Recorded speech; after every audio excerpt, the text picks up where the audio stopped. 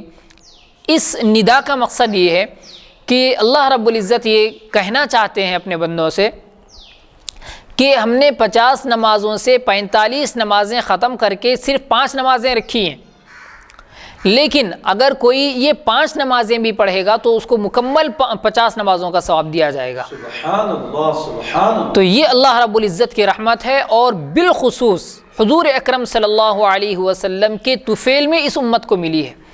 اور اللہ رب العزت نے ایک لفظ جو یہاں پر حدیث میں بیان کیا گیا ہے وہ ہے کہ وَأَجْزِي بِالْحَسَنَةِ عَشْرَ أَمْثَالِهَا، اور صرف یہ نہیں کہا کہ جو 5 نمازیں پڑھے گا اس کو 50 نمازوں کا ثواب دیا جائے گا، بلکہ اللہ رب العزت نے عام لفظ استعمال کر کے یہ بتلانا چاہا کہ کوئی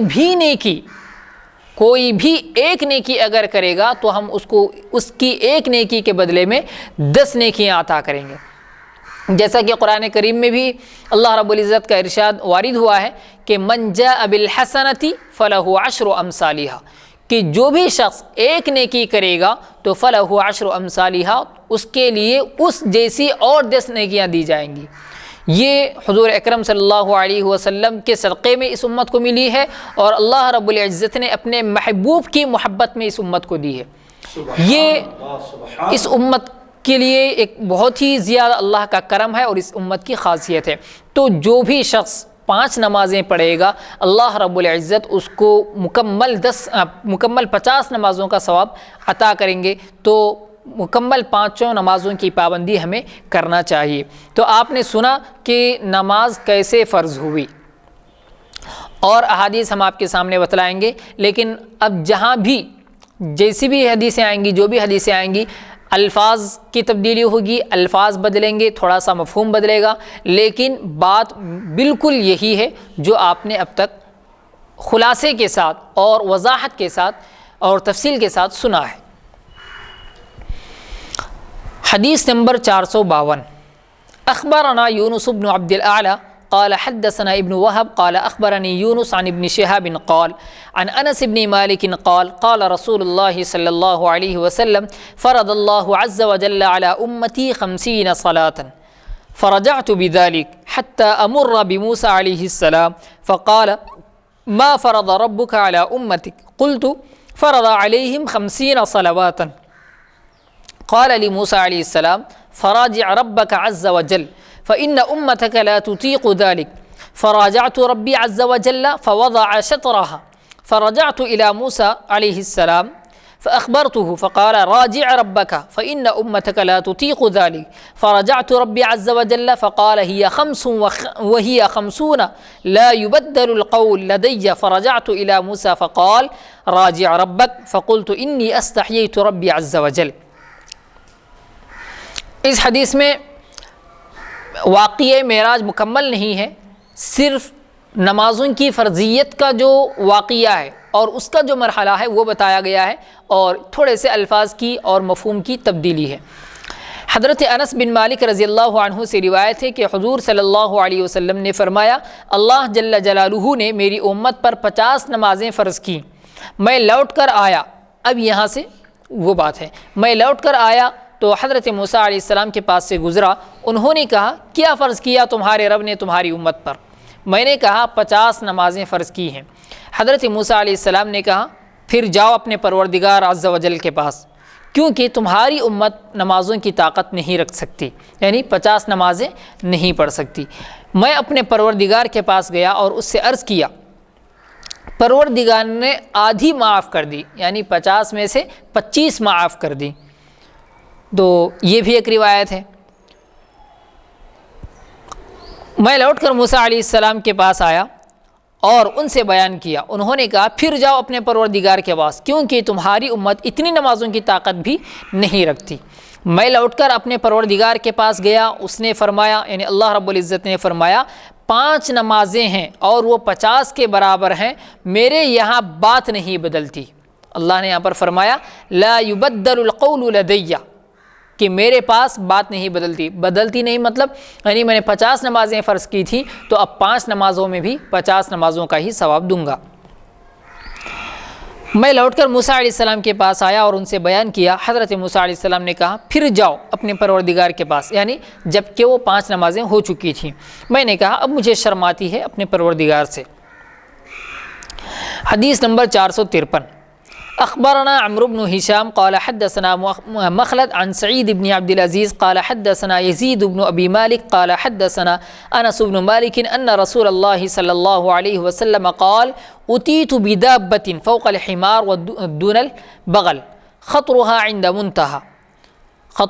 عند منتهى طرفها فركبت ومعي جبريل عليه السلام فسرت فقال انزل فصلي ففعلت فقال أتدري أين صليت؟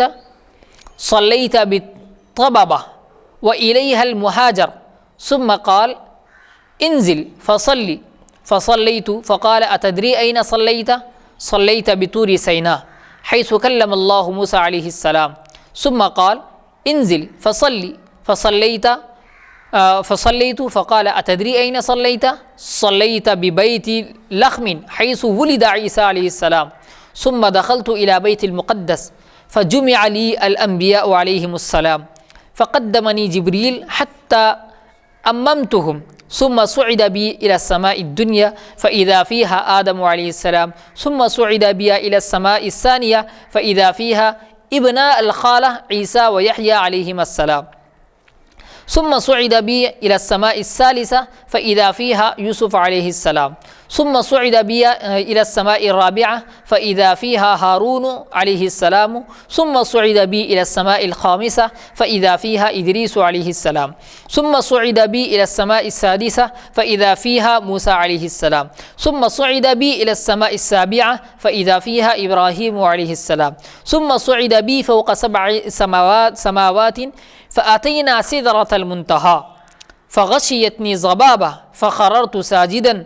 فقيل لي إني يوم خلقت السماوات والأرض فرضت عليك وعلى أمتك 50 صلاة فقم بها أنت وأمتك فرجعت إلى إبراهيم عليه السلام فلم يسألني عن شيء ثم أتيت على موسى فقال كم فرض عليك وعلى أمتك قلت 50 صلاة قال فإنك لا تستطيع أن تقوم بها أنت ولا أمتك فارجع إلى ربك فاسأله التخفيف فرجعت إلى ربي فخفف عني 10 ثم أتيت إلى موسى فأمرني بالرجوع فرجعت فخفف عني 10 ثم ردت إلى 5 صلاة قال فارجع إلى ربك فاسأله التخفيف فإنه فرض على بني إسرائيل 2 فما قاموا بهما فرجعت إلى ربي عز وجل فسألته التخفيف فقال إني يوم خلقت السماوات والأرض فرضت عليك وعلى أمتك 50 صلاة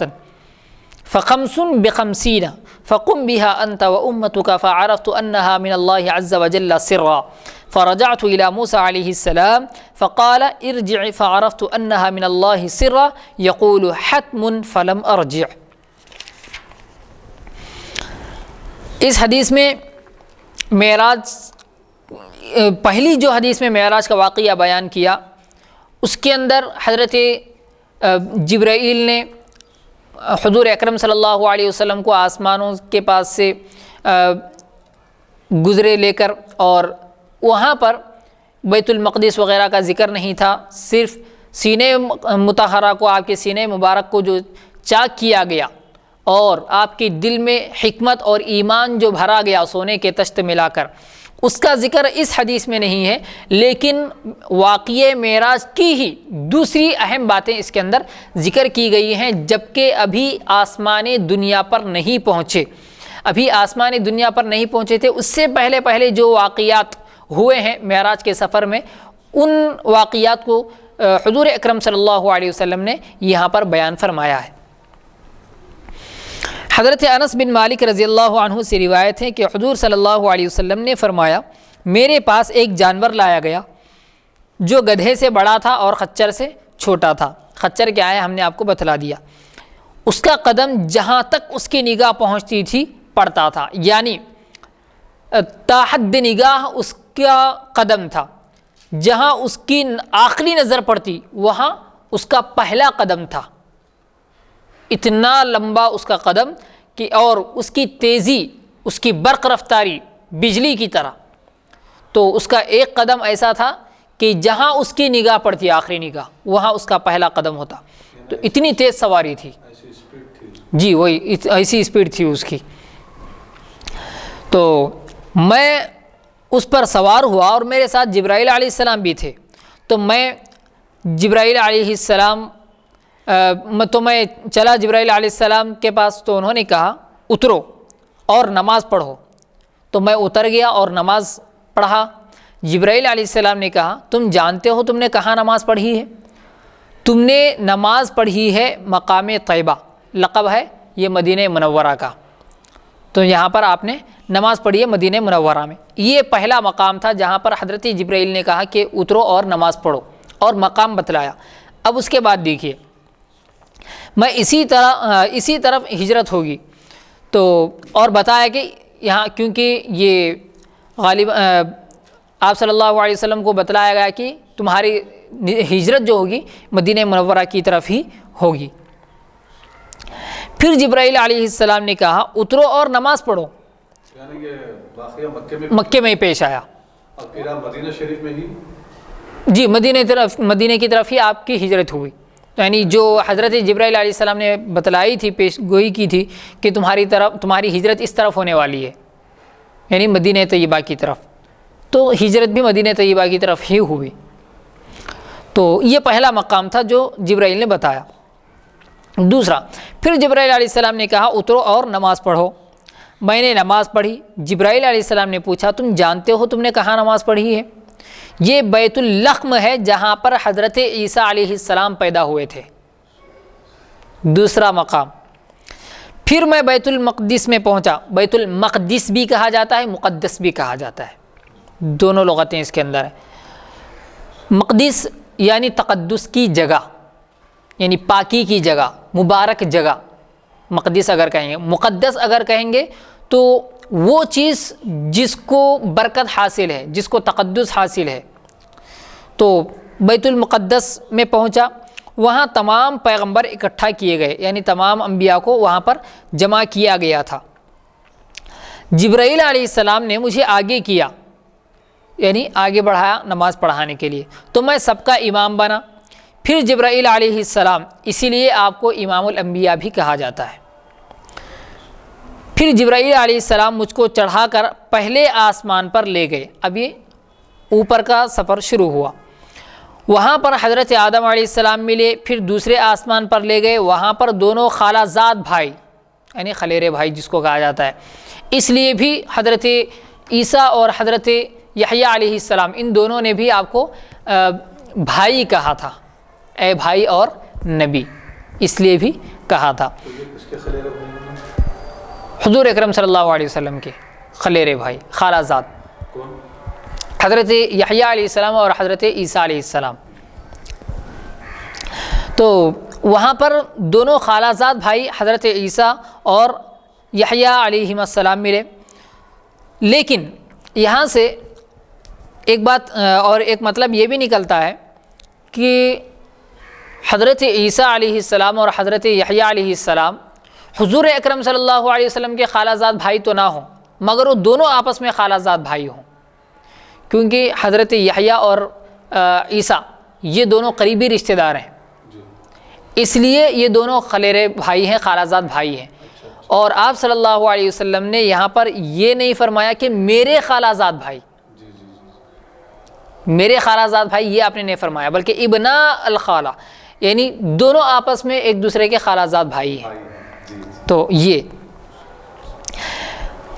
پھر تیسرے آسمان پر لے گئے جبرائیل مجھے. وہاں پر حضرت یوسف علیہ السلام ملے. پھر چوتھے آسمان پر لے گئے. وہاں پر حضرت ہارون علیہ السلام ملے. پھر پانچویں آسمان پر لے گئے. وہاں پر حضرت ادریس علیہ السلام ملے. پھر چھٹے آسمان پر لے گئے. وہاں پر حضرت موسیٰ علیہ السلام ملے. پھر ساتویں آسمان پر لے گئے. وہاں پر حضرت ابراہیم علیہ السلام ملے. پھر ساتویں آسمان کے اوپر لے گئے، یعنی ساتویں آسمان پر یا پھر اس سے اور آگے اوپر لے گئے، یہاں تک کہ ہم سدرۃ المنتہا کے پاس پہنچے، یعنی وہی بیری کا درخت جو جھاڑ تھا. وہاں پر مجھ کو ایک ابر کے ٹکڑے نے ڈھانپ لیا. اس میں ایک خاص اللہ رب العزت کی شاید تجلی تھی اس میں. تو ابر کی طرح ایک ٹکڑا آپ کو ڈھانک لیا یا ڈھانپ لیا، چھپا لیا بھی جی سایہ فگن ہو گیا، سایہ کر دیا آپ کے اوپر۔ میں سجدے میں گرا، پھر مجھ سے فرمایا کہ جس دن میں نے زمین و آسمان کو پیدا کیا تھا اسی دن تجھ پر اور تیری امت پر 50 نمازیں فرض کی تھیں۔ کب؟ جب کہ دنیا کو اللہ رب العزت نے بنایا تھا۔ ایسا نہیں کہ آپ صلی اللہ علیہ وسلم کا سفر ہوا اللہ رب العزت کی طرف اور اللہ رب العزت نے یہ چیز فرض کر دی، ایسا نہیں تھا۔ یہ چیز تو دنیا کے، تو اس سے بھی دیکھیے آپ معلوم ہوتا ہے اس بات سے کہ آپ صلی اللہ علیہ وسلم اس دن بھی نبی تھے جس دن اللہ رب العزت نے اس دنیا کو پیدا کیا۔ سبحان اللہ، بے شک، کیونکہ میں نے آپ کی امت پر 50 نمازیں میں نے آپ پر جی یوم خلقت السماوات والارض، جبکہ ابھی آدم علیہ السلام تشریف نہیں لائے، آپ پیدا بھی نہیں ہوئے، جبکہ صرف آسمان اور زمین اللہ رب العزت نے جس دن بنایا اس دن بھی آپ نبی ہیں، یعنی آپ کی نبوت کا فیصلہ ہو چکا تھا۔ اور اسی دن اللہ رب العزت نے خود آپ صلی اللہ علیہ وسلم پر اور آپ کی اس امت پر، امت محمدیہ پر نمازیں فرض کی تھیں۔ تو اللہ نے فرمایا کہ جس دن میں نے زمین و آسمان کو پیدا کیا تھا اسی دن تجھ پر اور تیری امت پر 50 نمازیں فرض کی تھیں۔ لیکن یہ نماز کی بھی خاصیت ہے اور نماز کی بھی ایک یہ اہمیت ہے کہ اس نماز کو آپ اللہ رب العزت نے حضور اکرم صلی اللہ علیہ وسلم کو اپنے پاس بلا کر یہ تحفہ دیا، کیونکہ بہت اہم تحفہ تھا جس کو یعنی ابتدائی دنیا میں اللہ نے فرض کر دیا تھا۔ اہم تحفہ ہونے کی وجہ سے آپ صلی اللہ علیہ وسلم کو بلا کر دیا گیا۔ تو فقم بہا انت و امتک، تو آپ اور آپ کی امت اس کو اب ادا کریے۔ میں لوٹ کر حضرت ابراہیم علیہ السلام کے پاس آیا، تحفہ مل گیا، اب واپسی ہو رہی ہے۔ تو سب سے پہلے، اب جیسے اس سے پہلے کی حدیث میں گزرا کہ میں موسیٰ علیہ السلام کے پاس سے گزر رہا تھا، ایک دم براہ راست ڈائریکٹ وہی بات کہہ دی اللہ کے رسول صلی اللہ علیہ وسلم نے، مگر یہاں پر فرماتے ہیں کہ میں لوٹ کر حضرت ابراہیم علیہ السلام کے پاس آیا، انہوں نے مجھ سے کچھ نہیں پوچھا، لم یسألنی عن شیء، کسی چیز کے بارے میں نہیں پوچھا۔ پھر میں حضرت موسیٰ علیہ السلام کے پاس آیا، انہوں نے کہا کتنی نمازیں فرض ہوئیں تم پر اور تمہاری امت پر؟ تو میں نے کہا 50 نمازیں۔ حضرت موسیٰ علیہ السلام نے کہا اتنی طاقت نہ تم میں ہے نہ تمہاری امت میں ہے، تو پھر لوٹ کر جاؤ اپنے پروردگار کے پاس اور تخفیف کراؤ، یعنی نمازیں اور کم کروا دو۔ میں لوٹ کر اپنے پروردگار کے پاس آیا، اللہ نے 10 نمازیں کم کر دی۔ پھر موسیٰ علیہ السلام کے پاس آیا، انہوں نے کہا لوٹ جاؤ اور تخفیف کراؤ اور نمازیں کم کراؤ۔ میں لوٹ گیا، پھر پروردگار نے 10 کم کر دی، یہاں تک کہ 5 نمازیں رہ گئیں۔ موسیٰ علیہ السلام نے کہا لوٹ جاؤ اور تخفیف کرواؤ، کیونکہ بنی اسرائیل پر 2 نمازیں فرض ہوئی تھی، وہ اس کو ادا نہ کر سکے۔ میں پھر گیا اپنے پروردگار کے پاس اور اس سے تخفیف چاہی، یعنی کم کروانا چاہا۔ پروردگار نے فرمایا میں نے جس دن آسمان اور زمین کو پیدا کیا اسی دن تجھ پر اور تیری امت پر 50 نمازیں فرض کی تھیں، اب یہ 50 کے برابر ہیں، یہ 5 نمازیں 50 کے برابر ہیں، تو ان کو ادا کرو اور آپ کی امت بھی اس کو ادا کرے، یعنی یہ 5 نمازیں۔ اس وقت میں نے جان لیا کہ اللہ کا یہ حکم قطعی ہے، یعنی یقینی ہے اور ضروری ہے، یعنی کم سے کم 5 نمازیں پڑھنا یہ تو اللہ رب العزت کا حکم قطعی ہے، اس سے کم نہیں ہونا چاہیے۔ اس حدیث میں یہ بھی بتلایا گیا کہ جب 5 ہو گئی تھی نمازیں تب بھی آپ صلی اللہ علیہ وسلم اللہ رب العزت کے پاس تشریف لے گئے اور فرمایا کم کرنے کے لیے، تو اللہ نے فرمایا کہ میں تو 50 نمازیں فرض کیا تھا جب دنیا اور آسمان کو بنایا تھا، لیکن اب 5 نمازیں ہیں، آپ بھی اس کو ادا کریے، آپ کی امت بھی اس کو ادا کرے۔ تو حضور اکرم صلی اللہ علیہ وسلم فرماتے ہیں کہ اب میں سمجھ گیا کہ 5 نمازیں تو پڑھنا ہی پڑھنا ہے۔ یعنی اللہ تعالیٰ یہ فرماتا ہے کہ اے میرے پیارے حبیب صلی اللہ علیہ وسلم، میں نے آپ کی محبت میں، آپ کی خاطر، آپ کو خوش کرنے کے لیے 50 نمازوں سے 50 نمازوں سے 45 نمازیں ختم کریے، 5 نمازیں کر دیا، یعنی 45 نمازیں میں نے آپ کی محبت میں معاف کر دیا جی۔ اور اگر کوئی آپ کی امت میں یا آپ 5 نمازیں اگر ادا فرمائیں گے پڑھیں گے جی تو 50 نمازوں کا ہی ثواب جی دیا جائے گا، بالکل۔ اس وقت میں نے جان لیا، یعنی اللہ کے نبی صلی اللہ علیہ وسلم فرماتے ہیں کہ اللہ کا یہ حکم قطعی یعنی ضروری ہے، اب اس میں کوئی کمی ہونے والی نہیں ہے، میں سمجھ گیا۔ پھر میں لوٹ کر موسیٰ علیہ السلام کے پاس آیا، انہوں نے کہا جاؤ، پھر جاؤ اللہ رب العزت کے پاس، میں سمجھ چکا تھا کہ یہ حکم قطعی ہے، اس لیے پھر میں نہیں گیا۔ یہ حضور صلی اللہ علیہ وسلم فرماتے ہیں۔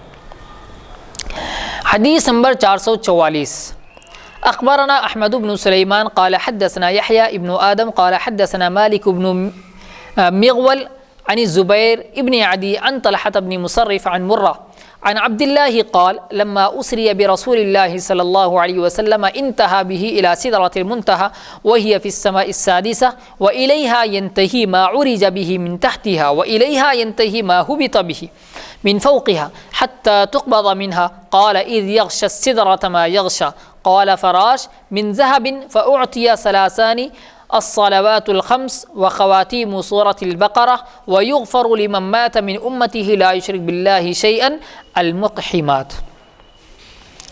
عبداللہ ابن مسعود رضی اللہ عنہ سے روایت ہے کہ جب حضور اکرم صلی اللہ علیہ وسلم کو معراج ہوئی تو آپ صلی اللہ علیہ وسلم کو سدرۃ المنتہا تک لے گئے، اور وہ چھٹے آسمان میں ہے جو چیزیں یعنی نیکیاں یا روحیں زمین سے اوپر چڑھتی ہیں وہ وہاں پر تھم جاتی ہیں، اسی طرح جو چیزیں اوپر سے اترتی ہیں یعنی اللہ رب العزت کے جو احکامات، جو اوامر وغیرہ، وہ بھی وہاں آ کر تھم جاتی ہیں، یہاں تک کہ لے جاتی ہیں اس سے، یعنی ملائکہ وہاں سے لے کر جہاں حکم ہوتا ہے وہاں پہنچ جاتے ہیں۔ تو پڑھا عبداللہ نے اس آیت کو، اذ یغشی السدرۃ ما یغشی، یعنی عبداللہ ابن مسعود نے اس آیت کو پڑھ کر کہا کہ جب ڈھانپ لیا سدرۃ المنتہا کو اس چیز نے جس نے ڈھانپا، قرآن میں ویسے ہی کہ اذ یغشی السدرۃ ما یغشی بتایا نہیں گیا کہ کیا ڈھانپا ہے، جیسے سدرۃ المنتہا کو جس چیز کو ڈھانپنا تھا اس چیز نے ڈھانپ لیا۔ تو عبداللہ نے کہا، یعنی عبداللہ ابن مسعود رضی اللہ تعالیٰ عنہ نے، کہ مراد اس سے پروانے ہیں، یعنی سونے کے، جیسے سونے کی ٹڈیاں جو ہوتی ہیں، اس سے پہلے بھی یہ بات آئی کہ سونے کی جو ٹڈیاں ہوتی ہیں وہ نور الہی کو تشبیہ دی سونے کے تیتر اور پنکھیوں سے، یعنی اللہ رب العزت کی جو تجلی اور آپ کا جو نور تھا اس کو عبداللہ ابن مسعود نے کہا کہ وہ سونے کی ٹڈیاں وہاں پر تھیں، آپ کو ڈھانپ لیا گیا۔ ایک روایت میں جراد من ذہب، یعنی ٹڈیاں سونے کی، جراد من ذہب کا لفظ آیا ہے۔ اور حضرت صلی اللہ علیہ وسلم کو معراج کی رات میں 3 چیزیں، یہ ہے اصل میں کیا کیا وہاں پر آپ کو تحفہ دیا گیا، 3 چیزیں دی گئی، کیا ہے؟ ایک تو 5 نمازیں جیسا اب تک ہم نے سنا، دوسری سورہ بقرہ کی آخر کی 2 آیتیں، یعنی آمن الرسول سے فانصرنا علی القوم الکافرین تک، ایک آمن الرسول سے آیت شروع ہوتی ہے، دوسری لا یکلف اللہ نفسا الا وسعها لها ما کسبت، وہ آیت شروع ہوتی ہے۔ یہ 2 آیتیں دی گئی معراج کے موقع پر، معراج کے موقع پر یہ 2 آیتیں آپ صلی اللہ علیہ وسلم کو دی گئی۔ اور تیسری چیز یہ ہے کہ آپ کی امت میں سے اگر کوئی شخص گناہ کرتا ہے، چاہے جتنے گناہ ہو، لیکن اگر شرک نہ کرے تو وَيُغْفَرُ لِمَن مَّاتَ مِنْ أُمَّتِهِ لَا يُشْرِكْ بِاللَّهِ شَيْئًا، شرک نہ کرے لیکن گناہ کر کے اگر مر جائے تو اللہ رب العزت نے یہ بھی تحفہ آپ صلی اللہ علیہ وسلم کو دیا کہ ہم اس کے سارے گناہ معاف کر دیں گے۔ سبحان اللہ، سبحان اللہ۔ اسی کو اللہ رب العزت نے قرآن کریم میں ارشاد فرمایا کہ ان اللہ لا یغفر ان یشرک بہ، یعنی اللہ معاف نہیں کرتا کہ اس کے ساتھ شرک کیا جائے، ویغفر ما دون ذلک لمن یشاء، اگر شرک سے ہٹ کر جتنے چاہے گناہ ہو اللہ رب العزت اس کو معاف کر دیتا ہے۔ ماں کا لفظ یہاں پر استعمال کیا گیا ہے جو عام ہے، یعنی صغیرہ گناہوں کو بھی عام ہے اور کبیرہ گناہوں کو بھی عام ہے۔ تو یہ چیزیں، یہ 3 چیزیں آپ صلی اللہ علیہ وسلم کو دی گئی تھی معراج کے موقع پر تحفے کے طور پر۔ اب اس کے بعد انشاءاللہ اگلی نشست میں ہم یہ بتائیں گے یہ حدیث تیسرا وَيُغْفَرُ لِمَن مَّاتَ مِنْ أُمَّتِهِ لَا يُشْرِكْ بِاللَّهِ شَيْئًا، یعنی تیسری چیز آپ اس شخص کی مغفرت کر دی جائے گی جو مر جائے آپ کی امت میں سے اس حال میں کہ وہ اللہ کے ساتھ شرک نہ کرے کسی چیز کو، یعنی مشرک ہو کر نہ مرے، مشرک ہو کر نہ مرے۔ اگر گناہ صغیرہ کرتا ہے، گناہ کبیرہ کرتا ہے، توبہ کر لے تو معاف کر دیتا ہے اللہ، ایسا نہیں کہ ایسے ہی معاف ہو جائیں گے۔ صغیرہ گناہ اچھے اعمال کر لینے سے معاف ہو جاتے ہیں، جیسے قرآن نے کہا ان الحسنات یذھبن السیئات، نیکیاں گناہوں کو ختم کر دیتی ہیں، تو صغیرہ گناہ ایسے ختم ہوتے ہیں، کبیرہ گناہ توبہ کرنے سے ختم ہو جاتے ہیں، اور شرک معاف نہیں ہوتا، پھر سے تجدید ایمان کرنا پڑتا ہے، یعنی پھر سے کلمہ پڑھ کر اللہ پر اور جتنی بھی چیزوں پر ایمان لانا ہے ان ساری چیزوں پر ایمان لانا پڑتا ہے، تو تب جا کر اللہ رب العزت معاف فرماتے ہیں۔ یعنی حدیث مبارک میں یہ ہے کہ جو یعنی تین اللہ تبارک و تعالیٰ نے معراج کی رات جی حضرت صلی اللہ علیہ وسلم کو تین تحفے دیے، ایک تحفہ 5 نمازوں کا ہے، دوسرا تحفہ آمن الرسول یعنی دو آخری سورہ بقرہ کی 2 آخری آیتیں، تیسرا تحفہ یہ ہے کہ صغیرہ اور کبیرہ گناہوں کو اس امت سے بخش دیا جائے گا۔ اس سے پہلی امتوں میں یہ نہیں تھا، جس نے گناہ کر دیا سو کر دیا، اس کی معافی نہیں تھی۔ تو یعنی جو توبہ کرے، جی جو توبہ کرے، صغیرہ گناہوں کے لیے نیکیاں کرنا شرط ہے اور کبیرہ گناہوں کے لیے توبہ کرنا ضروری ہے، ایسا نہیں کہ توبہ کر کے مر جائے تو اللہ اس کی مغفرت فرما جی مغفرت فرما دیتے ہیں۔ ہائے توبہ کر کے اگر مر جائے تو اللہ تبارک و تعالیٰ اس کی مغفرت جی عربی کے ساتھ جی فاعطیا ثلاثان، 3 چیزیں دی گئیں، الصلوات الخمس 5 نمازیں، وخواتیم سورۃ البقرہ سورہ بقرہ کی آخری آیتیں، اور تیسری چیز ویغفر لمن مات من امتہ لا یشرک باللہ شیئا، اور بخش دیا جائے گا، یغفر مغفرت کر دی جائے گی، لمن اس شخص کی ماتا جو مر جائے، من امتی ہی آپ کی امت میں سے، لا یشرک باللہ شیئا اس حال میں کہ وہ شرک نہ کرے اللہ کے ساتھ کسی چیز کو۔ سبحان اللہ سبحان اللہ۔ تو یہ چیزیں اللہ رب العزت نے آپ صلی اللہ علیہ وسلم کو معراج کے موقع پر تحفے کے طور پر عطا کی ہیں۔ تو یہ تھی نماز کی فرضیت۔ اب ہم انشاءاللہ اگلے نشست میں این فرضت الصلاۃ، نماز کہاں فرض ہوئی، اس کے متعلق کچھ عرض کریں گے۔ بس اللہ رب العزت سے دعا ہے کہ اللہ تبارک و تعالی ہم تمام کو نماز کی اہمیت سمجھ کر اور نماز کے قدر سمجھ کر اس کی پابندی کرنے کی توفیق عطا فرمائے، اور حضور اکرم صلی اللہ علیہ وسلم کا ہم سب کو محبوب بنائے، اور آپ کی محبت میں چونکہ یہ اتنا بڑا تحفہ دیا گیا ہے تو اس کی قدر اور اس کی پابندی کرنے کی ہم سب کو اللہ تبارک و تعالی توفیق عطا فرمائے۔ آمین۔ وآخر دعوانا ان الحمد للہ رب العالمین۔